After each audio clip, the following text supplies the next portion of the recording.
Vous avez évoqué la nécessité d'augmenter les capacités d'accueil des enfants pour exécuter les décisions de justice. Et il est vrai que de nombreux enfants placés sur décision de justice sont, faute de place, contraints de rester dans leur environnement, là où normalement ils auraient dû y être extraits. Quand la justice ordonne le placement d'un enfant, ce n'est pas pour rien. Il a été établi qu'il y avait un danger avéré, que l'enfant pouvait être victime de maltraitance, et donc rester au domicile familial lui laisse courir un risque fondamental. Des enfants décèdent. Tous les 5 jours, un enfant décède sous les coups de leurs parents.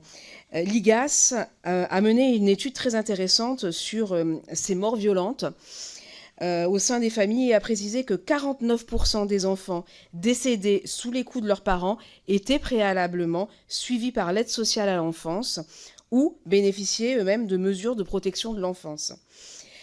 Vous avez dit quelque chose qui m'a interpellée. Vous avez dit « on a besoin de l'État ».